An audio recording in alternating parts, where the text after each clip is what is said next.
So from the mount,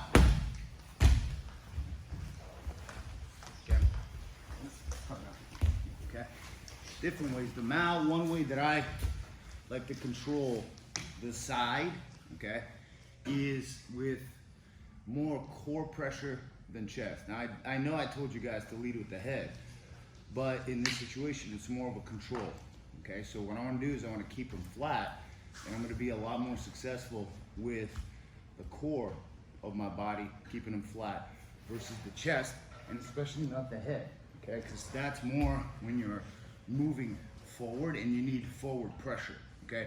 Because your core doesn't have what your head has, which is the beneficiary of having actual hip pressure, and then you can use your head to control and so forth, okay? But that's for driving. For control, I like to be somewhere in between, where I'm controlling kind of partially the head, not overcommitting to the head so he can move his hips, and then also my right elbow can go from shoulder to hip, so that if I feel him trying to turn to his side into me, I can begin to already apply pressure and keep him rolled to the back. So these are just like, he moves +1, I move -1, so I zero out his movement, okay? I don't do too much, and I wanna usually use these control positions to wear the other person out, because there's gonna be a point where, you know, a bottom person may be frantically trying to get out of the situation, and your control consists of negating their movement. So if he starts moving here, slowly starts moving here, yeah, he wants to move to this side here, I wanna roll him flat, control hip to hip, he rolls that way, I keep him flat. And I let him move because I'm doing a lot less work. He's consuming a lot more energy, okay? So let's say I mount right here, okay?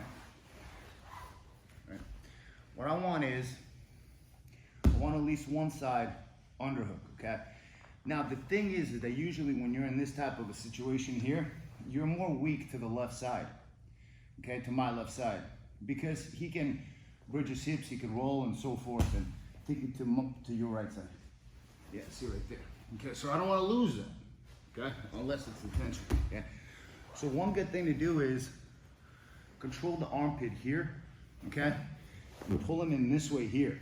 So now your shoulder makes it very difficult for him to try to roll to his right. Try to roll to the right. See how much pressure that is, and why? Because it's the shoulder controlling the head. When you're here, and you have just the head, he can turn his head. If he can turn his head to the right, he can bridge to the right. Yeah, and he can trap all that, and then he can bridge. Now, of course, I can begin to attack all that, but I was on the top, and I don't want to lose that top position. So, as you're here, I have one arm underhook, cup that armpit here, pull him in to your left, same side this guy, and then you have that control. And just ask your partner, try to roll me. Go ahead. That's a good control here.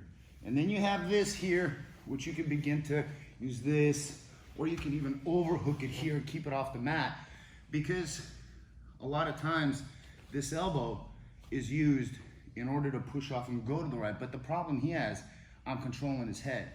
If I'm just here with my hand under his head, he can turn his head, and he can, yeah, and his hips can go, yes, good, right here, okay? So what you're gonna do is, you're gonna get a deep cross face here, hook under that armpit and pull him to your left. So it's almost like you're, like he's in a nutcracker shape right there, okay? From here, it leaves this arm here. Now I wanna turn him to the side, okay? And what I wanna do is I wanna take his wrist, I wanna pin it out that way. Now I assure you, from here, it's gonna be very difficult for him to even reclaim that hand. Because as he tries to reclaim it, all I'm doing is just stretching it out. Because I know he's gonna wanna do this to pull it in. He has no strength this way. He has not that much strength that way. And all his strength is bringing his elbow to his ribs. Go ahead, okay? And oftentimes what they do is they use that right hand to, yes. Now from here, I have these controls here, and you can begin. You take the back with hooks, or you have your body lock here. And from here, I want to get here, put my leg over, sit up. You have an arm lock. What I really want to show you guys is this. For the bottom person, you see what he did with his hands. That is correct. So these are more so reactive type of technique. So here he grabs his collar because now he frees his hand. to push the leg off the head. And he wants to slide up over the leg. So I go here, and then you go right back to the back, okay? So you redirect it. Otherwise, if he goes too far, then you remount, okay?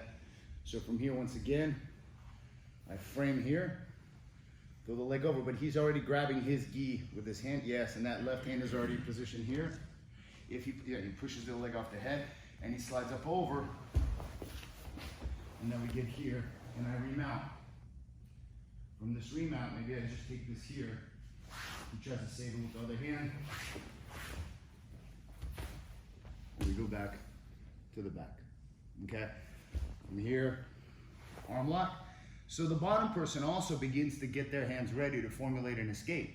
So it's not like you're just sitting here and, you know, being a great partner, but you're also going through the proper motions, because as you know here, an arm lock is coming. You don't know for certain, but you know, there it goes here. He can catch my leg here, and as we sit up, we get here, and maybe redirect them back to the back. Okay, again, we trap the arm here, we frame the elbow here, here, okay. He slides over the leg, put that arm out, we frame it, and back to the back. You could show up and so forth. But from the mount, try this. So you mounted, okay? You're here, okay? And now what at least you should have an underhook on one side, okay? Side that has the head, you catch that armpit, pull them to the same side as the arm, and now you're here. From here, grab that and just stretch it out, okay? Because from here, he's got an issue. He's got to do something, but he can't bridge to his right now, especially with that arm stretched out. So oftentimes I'll feel their right arm creeping through, and I make a little space. You can grab the wrist, grab the collar, whatever you want, but here, we're gonna grab the wrist, get here, okay? I prefer this instead of, walk your feet back. Instead of this, I'm not a big fan of back takes like this, okay? Even though they work, okay? You better be certain that you're not trying to maintain position on top, because that knee bent, you have zero support. But when you have this foot out right here, and he tries to roll to his back, I can engage my hip. If I'm here, okay, I don't have any control.